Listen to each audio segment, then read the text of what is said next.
Okay, so I have not had any real rapture dreams. I really didn't want one. I didn't really care, about the process and all that kind of stuff. So, um, but I had one anyway, and it was pretty interesting. Um,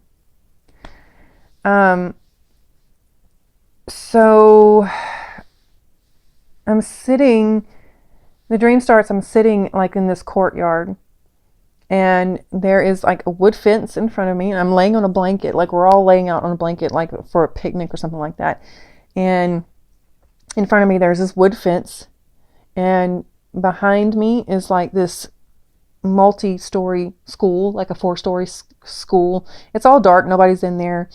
Um, and connected to that is like this industrial kind of building, you know, not with smokestacks or anything like that, but it was just industrial kind of building. And then there's a restaurant that's connected to the wood fence. So it's kind of very much like a courtyard. It's kind of closed. There are a couple of ways to get out, but it's very much a closed kind of system. And laying on blankets, and there's other people around me, and I'm laying there waiting, like we're waiting for a movie to start, and I'm just laying there and I'm looking at the storm clouds just off in the distance, not too far, but you know, like a couple miles away, and there are regular rain clouds, but then there's these dark black storm clouds that are just kind of rolling, like the wind is blowing, it's just rolling, and I'm laying there, and I start to notice that those black clouds that are rolling, that are moving, they all have shapes. And I'm like, and I start to notice, and one looked like a dinosaur, one looked like a bear. I don't know what anything else looked like, but it just looked like creatures, animals or whatever. And I know one was a dinosaur and a bear. And I said to the girl next to me, I'm like, those clouds have shapes. I mean, like definite shapes. And she looked and she's like, you're crazy. And I'm like, and then all of a sudden through those clouds, this huge creature foot comes down. And I don't know if you've ever seen the 2019 or 18 Godzilla movie, Godzilla and Mothra. That's an old comic book. But anyway, it was just this huge moth. And in 2019, it looked like a huge moth. It was crazy. But his devastating power was that when he put his foot down, an EMP would shoot out. Okay. And you know how an EMP works, it knocks all the power out for a few minutes, and then it all comes back on and reboots and all this kind of stuff. So Mothra's foot comes through the cloud, and I don't see any other part of it other than his foot. And when it sits down, there's no big boom or anything like that. It just sets down, and then everything, like the electricity, kind of flickered, and then came back on. And I got up, and people started running, and I stood up and I was watching people running. I'm like, where are we going to run? There's nowhere to run from this thing, and I've always thought that in movies. I'm like, where are you running to? There's nowhere to run. People are just scared, they run. And I was like, you know what? I had intended to leave my phone, but I went back to get it to make sure that there was nothing on it that I needed or I wanted to, to make sure nobody found or whatever.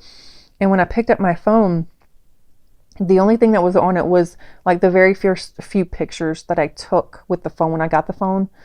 There was nothing else on it. I'm like, where did all my stuff go? My phone was completely wiped, or whatever. And I was like, and I looked at the girl next to me. I was like, why can't I get in my phone? And she said, you have to log into the system, and then you can use your phone. And I looked down at my phone, and it's got this block on it that says, it says log in, put your information in, all this kind of stuff. And I'm like, well, I'm not doing that. And I threw my phone down.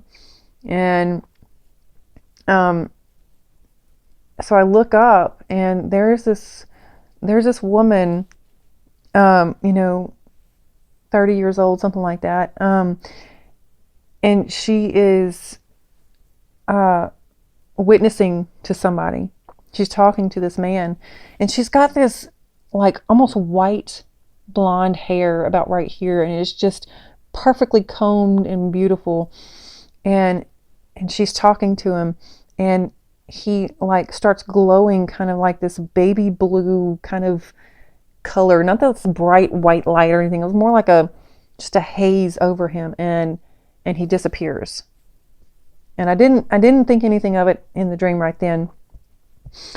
Okay, so then, you know how dreams work. I was in the restaurant. I was just suddenly in the restaurant, and I was sitting down at a table, and this restaurant had this huge column in the middle of it, like where maybe stairs were going up. So I was sitting over here in this table, and a lady come, and people are sitting down around me, and they're just so happy to be in the restaurant. They're cutting their bread. They've got their drinks. They are so happy to be there in this restaurant. And nobody told me to get up and leave, but I did. I got up and I walked around that column, and this woman with the pretty hair, perfectly brushed hair and all that kind of stuff, she was so ethereal. She was just, and I can't, when I woke up later and I thought about it, I'm pretty sure she was an angel.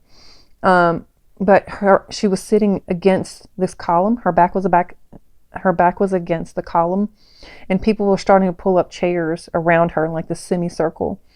And there was about 6 or 7 people, and I pulled up a chair, and she was like preaching to them. So then the dream shifts to, I'm sitting outside of this restaurant. So, where we were sitting, I'm just on the outside of that wall, and I'm sitting on this long wooden pew kind of bench. And on the wall, the wall looking into the restaurant is all windows. Okay. And it's just along, 10 windows. So I can see inside the restaurant from the bench on the outside. But sitting on the bench with me is like this family of Asian people, just kind of Asian looking. Of course, the first thing that comes to your mind is Chinese. I'm sorry, it just did. So, but anyway, they were all sitting there with me, just man, woman, and there was a boy. I don't know exactly how many people were sitting there. And I asked the man looking at the industrial building, I was like, what happened? And he said, I don't know, but these creatures just came out from that building, like these scary looking creatures, these demon things came from the building, and they switched all the chairs out in the restaurant. They just switched all the chairs out and left. And I don't understand the importance of that, but it just seemed like something switched, something changed. But anyway, so he said these creatures came out and just switched the chairs and left. I'm like, okay. So I'm looking, and this older Asian woman comes walking by, and she's got stuff in her hand and in her arm, like she's carrying stuff. And the ethereal woman with the blonde hair comes up and starts talking to her in her native language. And that's when I knew right then in the dream that she was an angel. And she was just talking so fluently, and she was trying to trade with this woman. And what she had to trade was not as good as what the woman had, and the older lady had.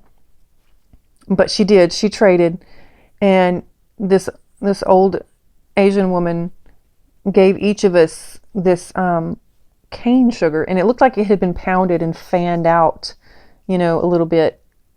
And so I was holding the end of it, and the tips of it was fanned out, but it was red. And I took it and I bit into it, and it was so sweet. And I looked down, and everybody else has it too.